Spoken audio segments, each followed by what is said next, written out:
Let's see, do you see what I see? Perfect. All right. I'm Sid, and I work on the design system teams at GitHub. And I want to talk to you about flexibility and consistency. So I recently joined that team, and GitHub is part of Microsoft, so I have to say this, that these opinions are my own, and la la la. Yet, I'm working on it. I just haven't convinced them yet. So when I joined the team, I work on the React part of it. So we build a component library outside of the app, and I wanted to know what's our, on the scale, how flexible or how not flexible do we want our components to be. So I looked at other folks. I looked at Polaris, which is from Shopify, and I looked at Material UI. I hope the code's big enough. Actually, you know what? Let me bump it. So with Polaris, if you wanted to create this alert, you take a banner, they call it a banner, and you give it the status, you give it the title, and to put that action, they have like a object config kind of thing where you say action, and it takes only 2 things. So if you wanted to put an icon inside it or have 2 actions, you can't, because that's not allowed by the design. In Material UI, if you have to create the same thing, you take an alert, they call it alert, they have a severity, and then you bring your own icon. So they have an icon library, you can import it from there. And then you can also customize things. So I customized the border here to make it look more scary. And then the contents is you can do whatever you want. So they also have like tiny atoms. So I picked alert title, and then I just brought my own button. But I had to like override, I'll point the wrong way all night. I had to like adjust the margin so that it's the same margin. So very, very flexible, and that's kind of expected. So if you compare these two, you see that the amount of flexibility they offer is very different, and that's by design. So there's a spectrum of flexibility when you're building any reusable components, and I'd say like Polaris is probably somewhere over here, because it's very opinionated, it has a very strict API, and what that gives the team is very predictable outcomes.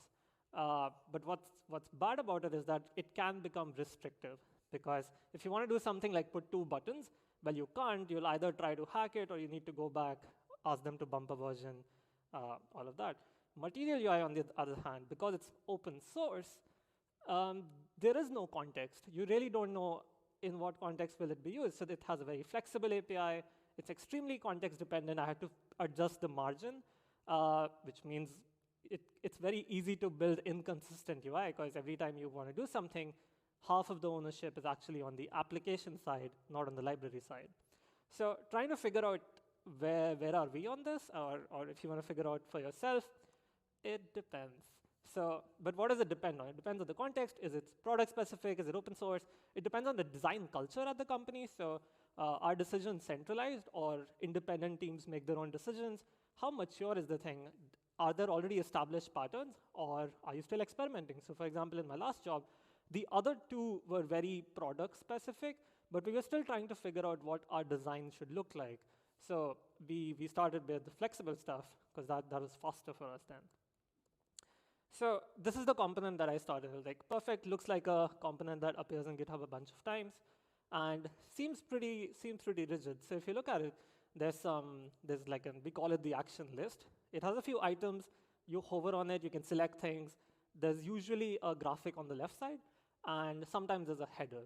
Looks pretty restrictive. So I was like, cool, I'm gonna start all the way left on the spectrum and see where that takes me.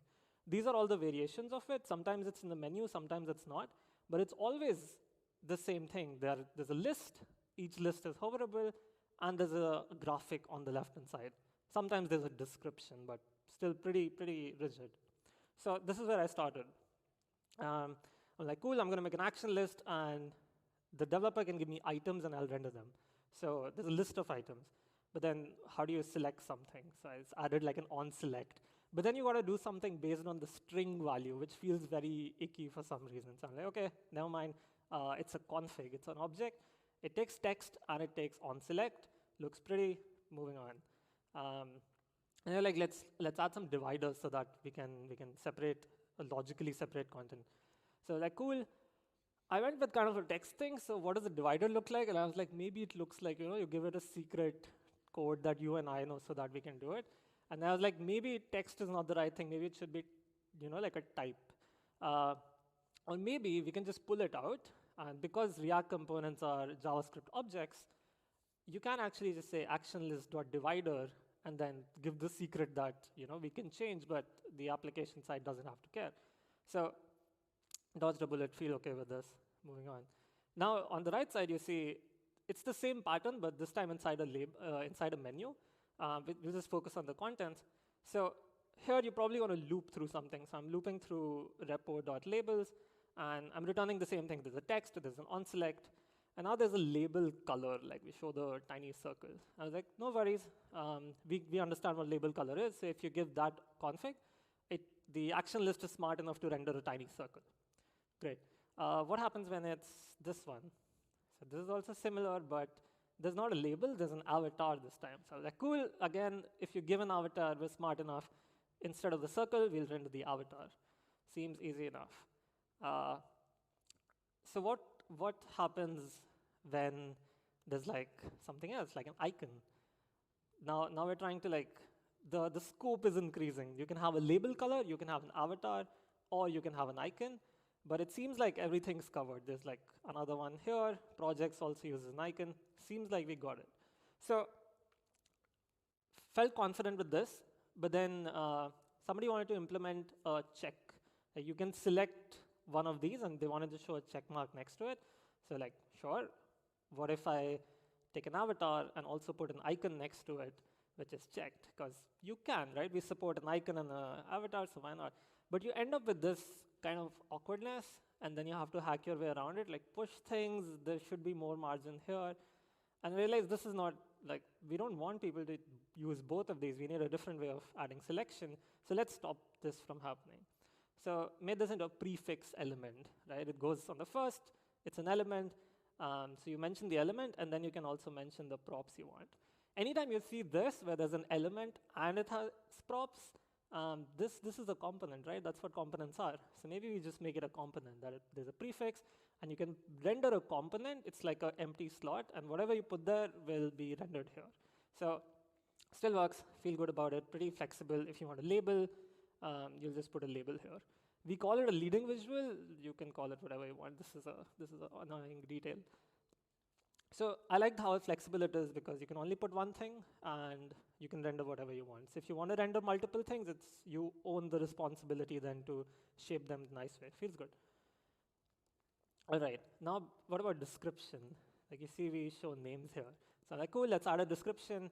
And then instantly, there's another variation of description where in labels, because it can be longer, we show it on the next line. So it can either be inline or it can be block. So like, okay, cool, let's add a description variant called block, right? So there's description variant, dodged a bullet, moving on. Feels okay till now. Then finally, this is like the big boss of the action list. You can have groups. So, and how you would end up writing the code would be, there's a group, and then you'd have some logic of which group does this user belong to. And there's like suggestions or everyone. So first of all, strings, but fine. But how do you decide which one comes first? Does suggestions come first or everyone comes first? So you need another thing called like group order, right? And then there's a variation where the header can be filled. I don't know if you can see it. Oh, nice, you can. Yeah, so there's like a gray background on it. So we're like, okay, this can't be text anymore. This needs to be title and variant, right? So that it can be filled. And then also I get to attach an ID because now I have objects, and then I can clean this up and say group ID is 1 or 2, and it maps and merges and all that. Also, we call it group metadata now because it's not just order. Remember description? This thing has two descriptions, right? It has the inline one, but it also has the reason this person is suggested. So I guess it's an array now, right? So there's descriptions, but one is inline, the other is block. So description variant is also an array. This feels wrong because the order becomes important, so you make it into a config as well. And at some point, you're like, this needs to stop. Like this use case is super specific. So maybe we use inversion of control and make it like, if you want to do something very custom, here's a render item. And then you render the item, I don't care. And I'll give you all the item props to pass so that, the ARIA roles and what is selected so that accessibility-wise we're good. And then, of course, on select, we also pass it.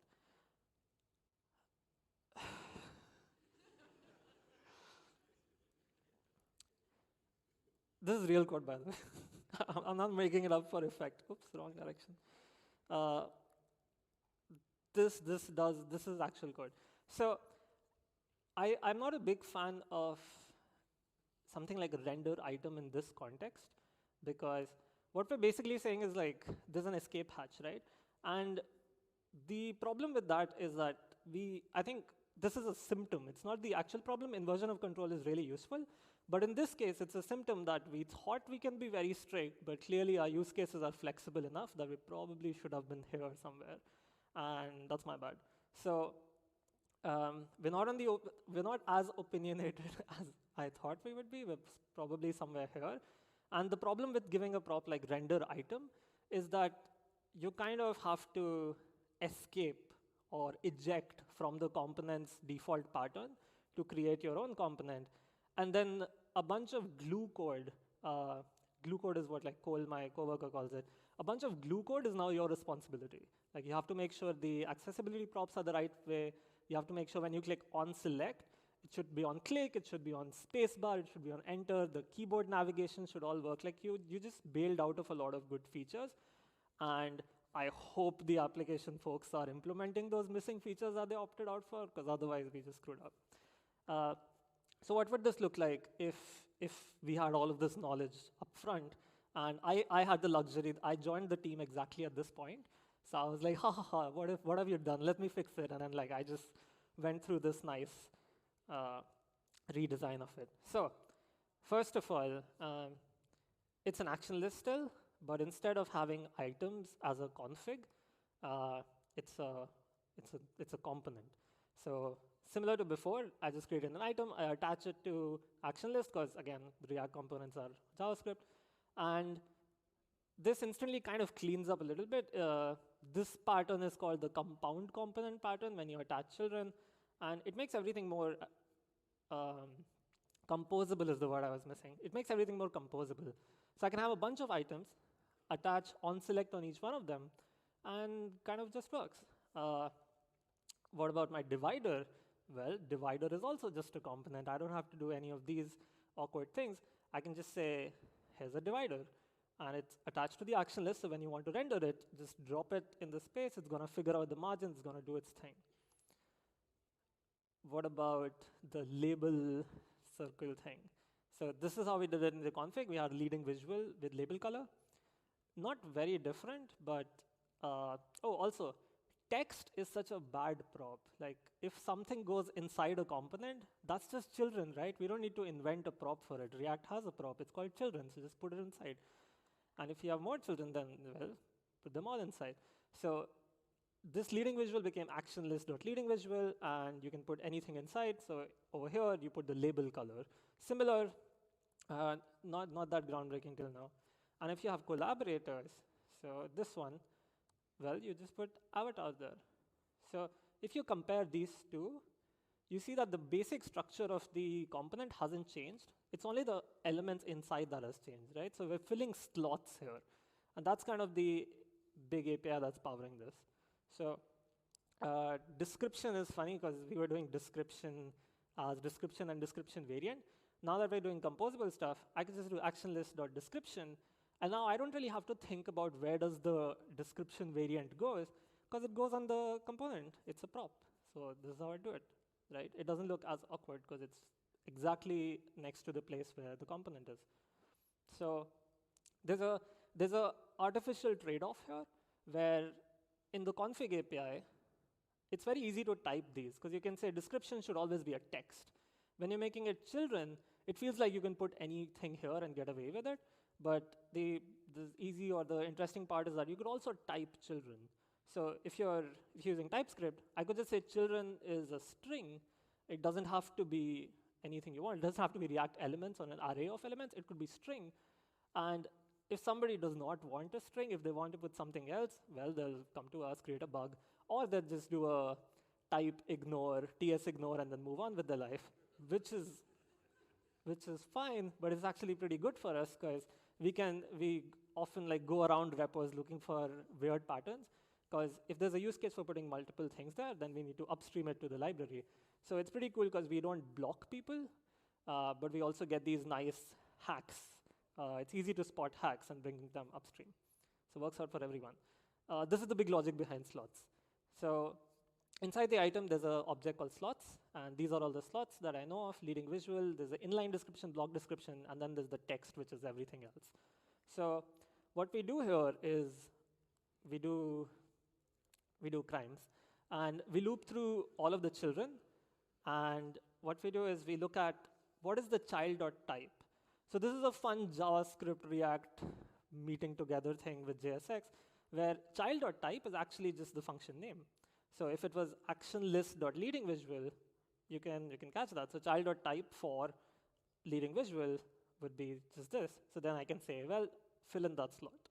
And if it's description, I could also peep into like what are the props of the child, and then use that and put it in the description. And then everything else that I don't know, I just put it in the free form here, and it shows up in the slot. So this is what it looks like. I render it. I have a few stack components. These are just flex boxes. And I can fill in the slots. If a slot is empty, it would just render null. Works out pretty nicely. People don't like this, because it's a bit crimes. But every component library does a few of these crimes for good API. And at this point, it's so ingrained in the React community that they can't even like deprecate it, because a bunch of libraries will break. So we have them as hostage. It's going to work out. So what do these look like if I have an icon? Well, you might be able to guess. It's just filling different slots.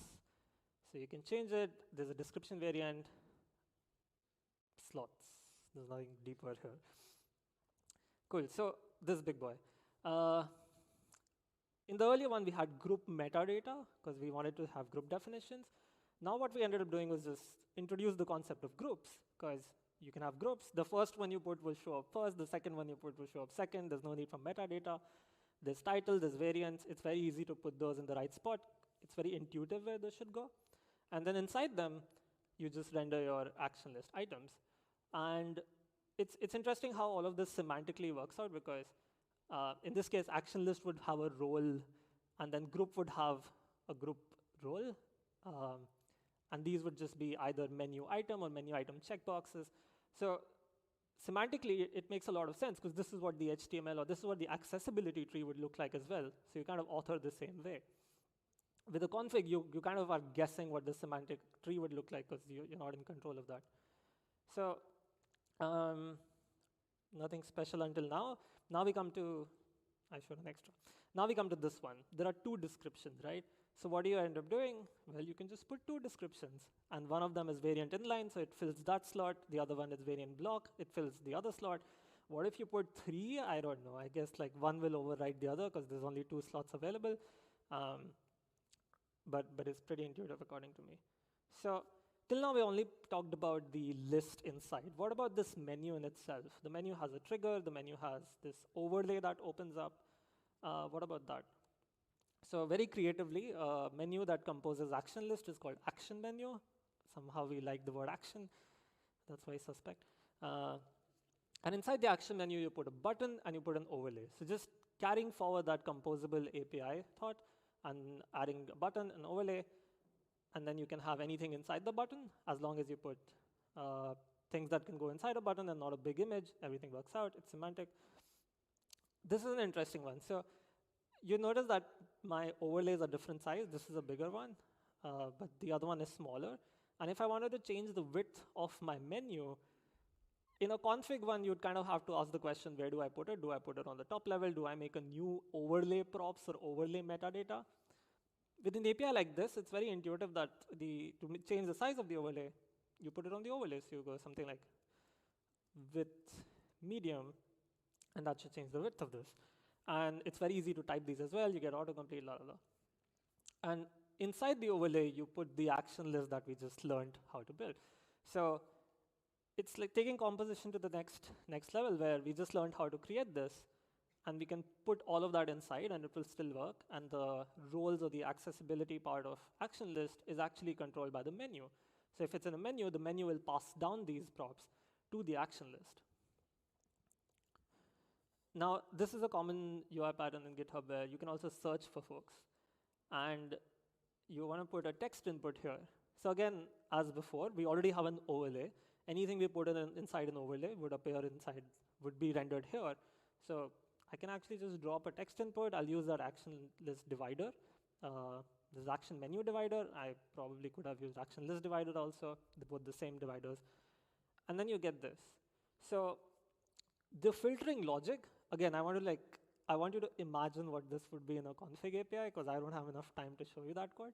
In a config-based API, you would have to find a place where should this on change go. Like if you have a text input, where would you put the on change? It'd probably be on like on input change or input metadata. You have to get creative with it. In this case, you just put it on change, the React we know and love, and we use filter users. I haven't written that code, and you can change this code to use filtered users. There's some tiny bit of accessibility that you have to do it yourself. So for example, when I search here, the focus remains on the input, but if I press my arrow keys, I can actually navigate through. And this is what the keyboard accessibility should be like. And it's kind of tricky to implement. So what we did was, when we saw folks are using this, we upstreamed the text input to create an action menu.text input, which does this out of the box. So that's kind of the big benefit of using a composable API. For a component like this, where you can't guess all the use cases, going with a composable API gives the application folks a lot more flexibility. And then if we spot patterns, we bring them back into the library like this. So to conclude, you got to experiment to find your spot on the flexibility versus consistency spectrum. It's not so much of a philosophy. It's more like you got to experiment and find out. I thought we were more strict. I would have loved to be more strict, but that's just not how GitHub is built. Use composition to allow flexibility without ejecting. And that's kind of the big message here, that with a config type pattern, if something doesn't work, you just have to eject. You got to build your own, or you got to give escape hatches like render item and render group. With composition, folks are not blocked by us. They can still move forward with a TS ignore or with adding more components. And we're able to upstream all those patterns into the library. Finally, like design systems are built for people. And you got to realize that people, like the to description example, it's not that somebody's trying to break the component or break the pattern. It's that they thought of a feature, they thought it'd be good. So they're implementing it. And you don't want to come in the way. I think like component libraries or libraries in general get this like moral high ground where we decide how people would build their components. But in a lot of cases, that's not true. A lot of times it's the other way around. So short story, this quote is by Gina. So design systems are for people, don't come in the way. Actually, well, these are where my slides are. This is the primer documentation, the design system we're hiring. And for hot garbage, follow me on Twitter.